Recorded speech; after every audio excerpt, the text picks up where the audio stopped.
नमस्कार, स्वागत है आपका न्यूज बाइस्कोप में। मैं हूं आपके साथ नवीन गुप्ता। वजीरगंज विधानसभा में बसपा प्रत्याशी चितरंजन कुमार उर्फ चिंटू भैया के रोड शो और नुक्कड़ सभाओं ने दोनों ही गठबंधनों के प्रत्याशियों को टेंशन में डाल दिया है। चितरंजन कुमार ने न्यूज बाइस्कोप से बातचीत में कहा कि इस बार यहां कोई भी समीकरण काम नहीं आएगा क्योंकि जनता बदलाव के मूड में है।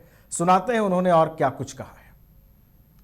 नमस्कार, मैं हूं दर्शंकर। न्यूज बाइस्कोप में आप सबों का स्वागत है। इस वक्त हम गया के वजीरगंज विधानसभा में मौजूद हैं और हमारे पास अभी बसपा प्रत्याशी चिंटू भैया मौजूद हैं। चिंटू भैया चर्चा में हैं। चिंटू भैया, आपकी चर्चा खूब चल रही है कि भाई वजीरगंज से एक प्रत्याशी हैं जो बड़ा जबरदस्त जनसंपर्क अभियान चला रहे हैं। पहले जरा हमारे दर्शकों को बताएं कि राजनीति में आना कब हुआ और क्या उद्देश्य क्या रहा। नमस्कार, मैं आपके तमाम दर्शकों का स्वागत करता हूं वजीरगंज विधानसभा में।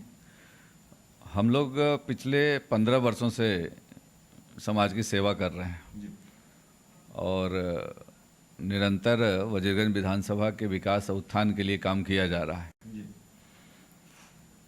लेकिन अब क्षमता बढ़ाने की बात है तो ऐसे में क्या है कि सदन पहुंचना आवश्यक है। तो हम चाहते हैं कि एक मौका वजीरगंज विधानसभा की जनता एक युवा को दे ताकि नए तरीके से नई ऊर्जा के साथ वजीरगंज विधानसभा के विकास और उत्थान के लिए लगा जाए।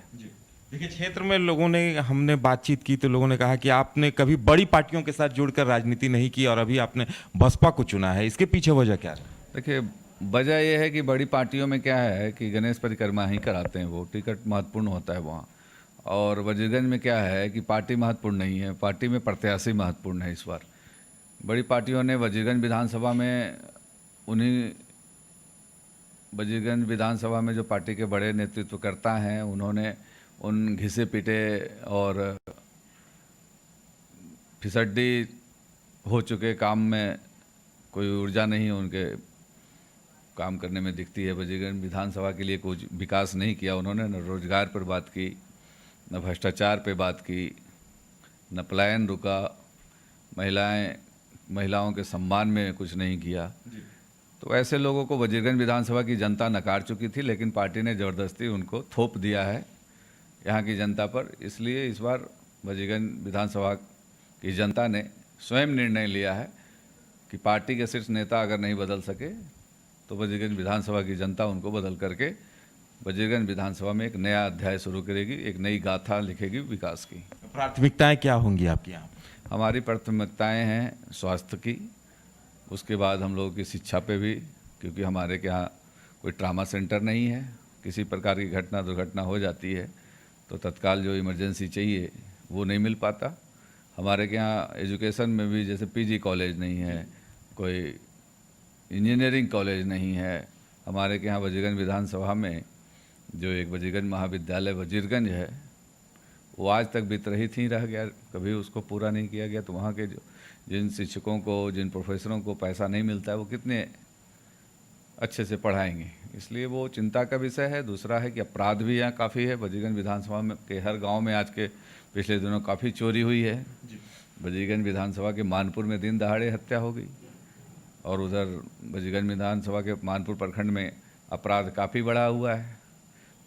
ब्लॉक में, थानों में बिचौलियों का कब्जा है, इसलिए विधायक जी कुछ कर नहीं पाए हैं माननीय।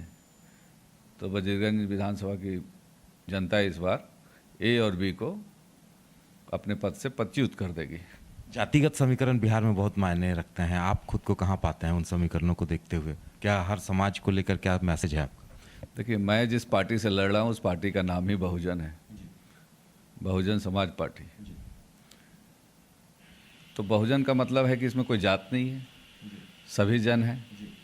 इसलिए मैं जात पात की बात नहीं करता, मैं सिर्फ विकास की बात करता हूँ। और युवाओं का कोई जात नहीं होता, बेरोजगारों का कोई जात नहीं होता, जो पलायन कर रहे हैं उनका कोई जात नहीं होता, पीड़ितों का कोई जात नहीं होता। ये लोग जात पात के नाम पर जो लोग राजनीति करके अपने माननीय बने हैं उनकी खटिया इस पर खड़ी हो जाएगी।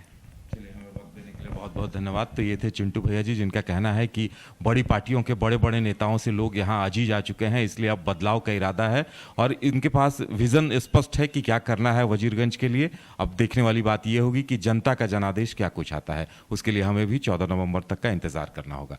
कैमरामैन सोनू के साथ उदय शंकर, न्यूज़ बाइस्कोप, वजीरगंज।